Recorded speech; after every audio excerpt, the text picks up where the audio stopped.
Olá, amigos! Mais uma vez no nosso programa Momento Pet. Gostaria de agradecer a grande audiência que nós tivemos a semana passada e o grande número de e-mails que a gente acabou recebendo, e a produção selecionou alguns que eu vou estar respondendo agora, como é o caso do Bruno do Campo Belo, proprietário do Antônio, que é um ferret, né? E ele fala assim, que ganhou um ferret e que ele tem um cheirinho meio desagradável, e pergunta para mim se é normal e se ele pode dar banhos. Bruno, as pessoas quando compram um animal silvestre, elas não sabem que esses animais têm um cheiro característico mesmo, que como é a identidade deles lá na natureza. O que acontece com o ferret? Ele tem a pele muito oleosa e esse óleo tem um cheiro característico mesmo, que é próprio da espécie. Eu gostaria de falar que banho em ferret, quanto mais você dá banho, mais oleosidade produz na pele, portanto o cheiro acaba ficando ainda maior. Os banhos no ferret devem ser feitos a cada 21 dias, não menos que isso. Outra coisa que costuma acontecer, Bruno, é que animais que vêm dos Estados Unidos, eles sofrem lá uma cirurgia que é da glândula adenal, que é uma glândula que produz um odor desagradável. Os animais vêm castrados e após essa cirurgia. E isso faz com que o animal ainda cheire bem mais forte. Então é importante você levar num clínico veterinário para ele estar investigando se o problema dele é só na pele ou se ele tem algum problema relacionado à glândula adenal, tá bom, Bruno?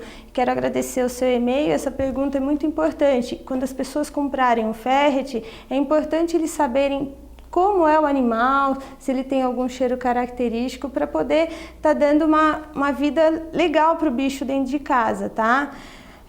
Outra pessoa que mandou e-mail foi a Regina, que é de Santo André, e ela é proprietária do cão chamado Scott. Ela diz assim, o cãozinho dela tem muito medo de barulho e quando esse animal sente medo, ela costuma pegar ele no colo. E ela fala também que ela evita até sair de casa por conta disso, porque o animal ela fica com dó do seu cãozinho. E ela me pergunta, o que eu faço para ele não ter mais medo? Bom, Regina, medo é uma característica do comportamento. É legal eu ressaltar que pegar o animal no colo faz com que ele sinta que essa situação é muito mais importante do que ela é. Então, o legal de quando o animal sofrer algum barulho ou ficar assustado, você ficar num ambiente com ele, fazer um carinho nele, distrair a atenção dele, porque toda vez que você pega no colo, ele acha que o barulho é uma coisa acidental, então ele procura o conforto e a segurança do colo. O melhor seria você deixar ele, por exemplo, num momento mais assustador, como no Réveillon, momentos de jogos, você ficar com ele num lugar seguro, porém não no colo, tá, Regina? Que isso vai promover o medo. E tem alguns tratamentos hoje em dia que diminuem o medo, que é um estresse para o animal que você pode estar procurando, ou acupuntura ou homeopatia. Regina, muito obrigada pelo seu e-mail, continue nos assistindo. A Aline, do Morumbi, pergunta assim, doutora, eu tenho um filho especial e ela ouviu falar a respeito da terapia feita com animais e ela pede assim que eu fale a respeito desse assunto. Aline, esse assunto é muito interessante.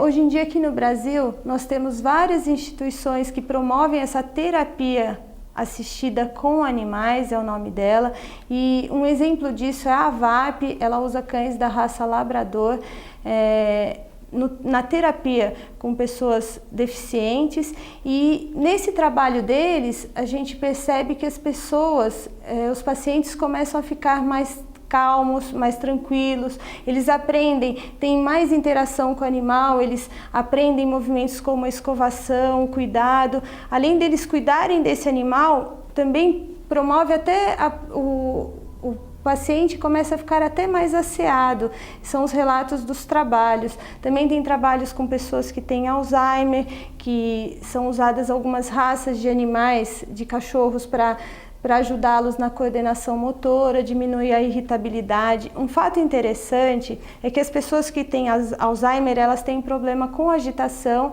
e também têm um problema de memória.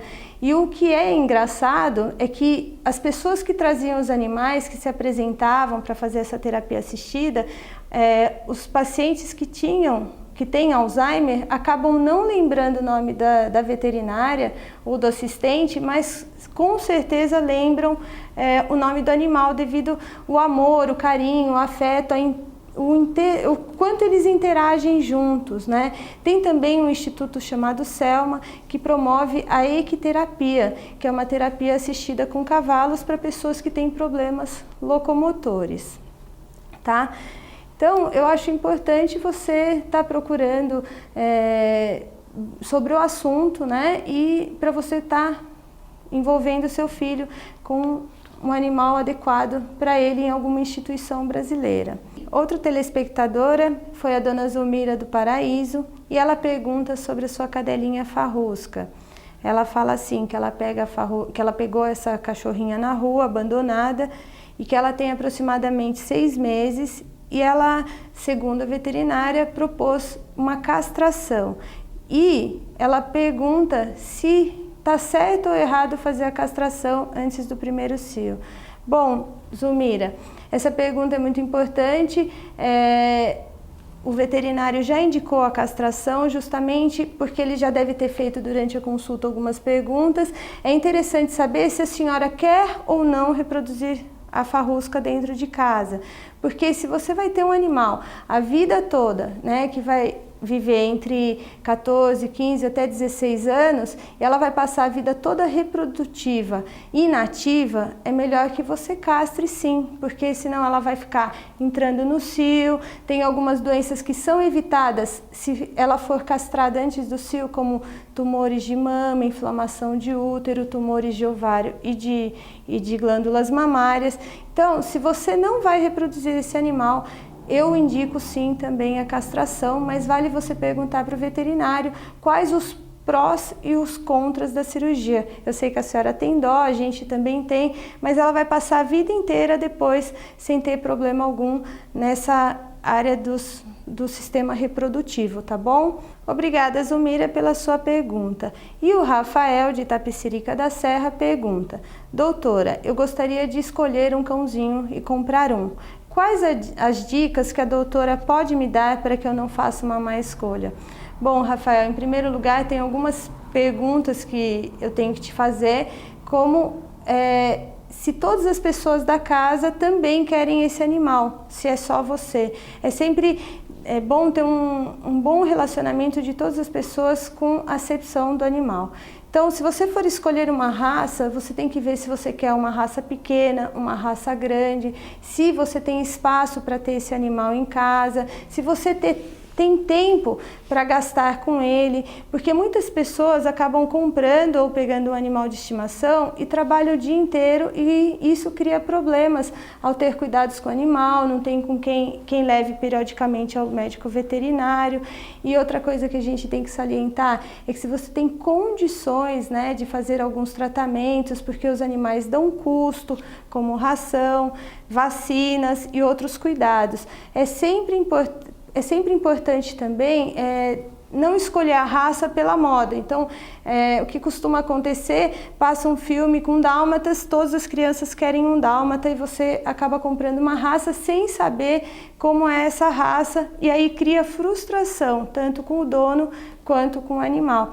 Então, na hora de escolher, liga para um colega, para um veterinário, pergunta tudo sobre a raça, liga para um amigo que tem, vê como é que é o temperamento, se o animal pode ficar sozinho, se é um animal que precisa de companhia, porque senão depois você acaba ficando triste, né, de ter que doar. E muitas vezes isso acontece, da pessoa ter um animal, depois muda de casa para um apartamento e ele tem que ser doado.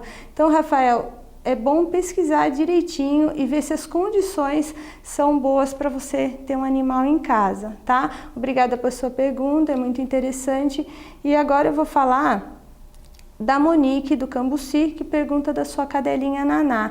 Ela fala assim: a Naná é muito diferente dos outros animais e ela parece que não acha que é cachorro. né? O que deve fazer?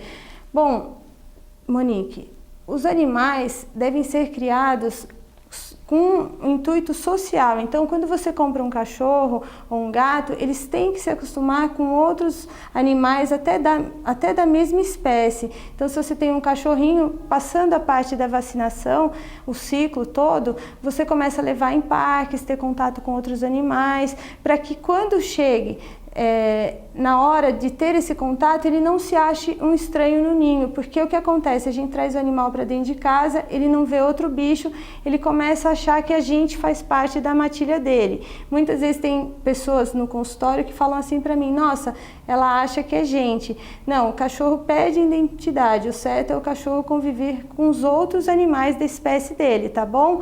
O importante é fazer a socialização do seu animal. O nosso programa já está chegando ao fim, mas eu não poderia deixar de falar do nosso Love Pet, que a proprietária Marisa mandou uma foto, vocês estão vendo aí, que é o Tutu, um Lhasa Apso, de pelagem preta e branca. Ele está querendo arrumar uma namorada urgente, viu? Porque ele fica namorando na caminha dele.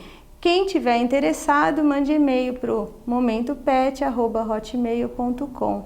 E na seção adoção, a Simone enviou um e-mail para nós com a foto desse animal simpático que vocês estão vendo, que foi abandonado perto da casa dela. Ela disse que ele é muito dócil e que gostaria de ficar com ele, mas ela mora no apartamento, então ela pede encarecidamente que a gente ajude a arrumar um lar para esse animal. Quem tiver interessado, mande e-mail para o momentopet@hotmail.com. Por hoje é só, continue enviando seus e-mails, que estarei respondendo suas dúvidas na próxima sexta-feira. Até lá!